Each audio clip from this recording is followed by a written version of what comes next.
Hi friends, ఈరోజు మనం మీకు తెలియని కొన్ని ఇంట్రెస్టింగ్ ఫ్యాక్ట్స్ గురించి తెలుసుకుందాం. సో దానికంటే ముందు నాది ఒక స్మాల్ రిక్వెస్ట్ ఏంటంటే, ఎవరైతే మన వీడియో చూస్తున్నారో ప్లీజ్ వీడియోకి లైక్ చేయండి. ఎందుకంటే మీరు లైక్ చేస్తే యూట్యూబ్ అనేది మన వీడియోని ఇంకొంతమందికి రికమెండ్ చేస్తుంది. అండ్ ఇంకా లేట్ చేయకుండా మన వీడియోలోకి వెళ్ళిపోదాం.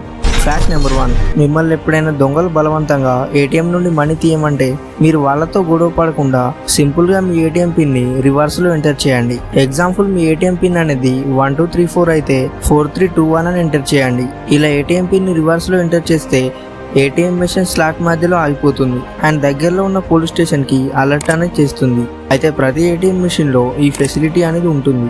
సో ఎప్పుడైనా కానీ దొంగలు మిమ్మల్ని ఏటీఎం నుండి మనీ తీయమంటే ఇలాగే చేయండి. ఫ్యాక్ట్ నెంబర్ 2, మెదడులో బల్బు వెలిగించేంత కరెంట్ ఉంటుందా? ఫ్రెండ్స్, మన మెదడు అనేది ఒక వండర్. ఇంకా మన మెదడులో 60% ఫ్యాట్ అనేది ఉంటుంది. ఇంకా ఏ టైంలోనైనా కానీ మన బ్రెయిన్ అనేది 25 వాట్స్ కరెంట్ని ప్రొడ్యూస్ చేయగలుగుతుంది. అయితే ఒక బల్బు వెలగడానికి ఈ 25 వాట్స్ కరెంట్ అనేది సరిపోతుంది. అంటే మన బ్రెయిన్లో రిలీజ్ అయ్యే పవర్ ద్వారా ఒక బల్బ్ అనేది వెలిగించవచ్చు. ఫ్యాక్ట్ నెంబర్ 3, ఇక్కడ ఒక విగ్రహం కనిపిస్తుంది కదా, అయితే ఇతని పేరు సుశ్రుతుడు. ఇంకా ఇతను మన ప్రపంచంలోనే ఫస్ట్ సర్జన్. ఇంకా ఇతను మన ఇండియన్. అయితే చాలా మందికి ఈ విషయం తెలియదు.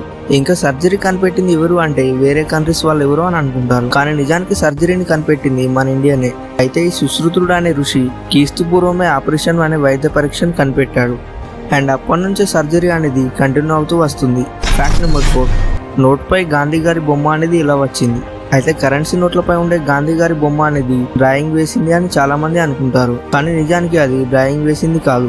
అయితే ఫెడ్రిక్ లారెన్స్ అనే వ్యక్తి పక్కన గాంధీ గారు నిలబడి ఉన్నప్పుడు ఈ ఫోటోను తీశారు. అయితే ఫెడ్రిక్ లారెన్స్ అనే వ్యక్తి ఒక బ్రిటిష్ రాజకీయ నాయకుడు. ఇంకా 1946లో గాంధీ ఫ్రెడ్రిక్స్ను కలిసినప్పుడు ఫోటోగ్రాఫర్ ఈ ఫోటోను తీశాడు. ఇంకా ఆ ఫోటోనే ప్రజెంట్ కరెన్సీ నోట్లపైన మనం చూస్తున్నాం. అయితే గాంధీ బొమ్మ ఉన్న కరెన్సీ నోట్లు అనేవి 1996లో అందుబాటులోకి వచ్చాయి. అయితే అంతకుముందు ఉన్న కరెన్సీ నోట్ల పైన అశోక స్తంభంని ప్రింట్ చేసేవారు. ఫ్రెండ్స్, అలాగే వీడియో నచ్చితే లైక్ చేసి దీని గురించి మీరేమనుకుంటున్నారో కింద కామెంట్ చేసి చెప్పండి.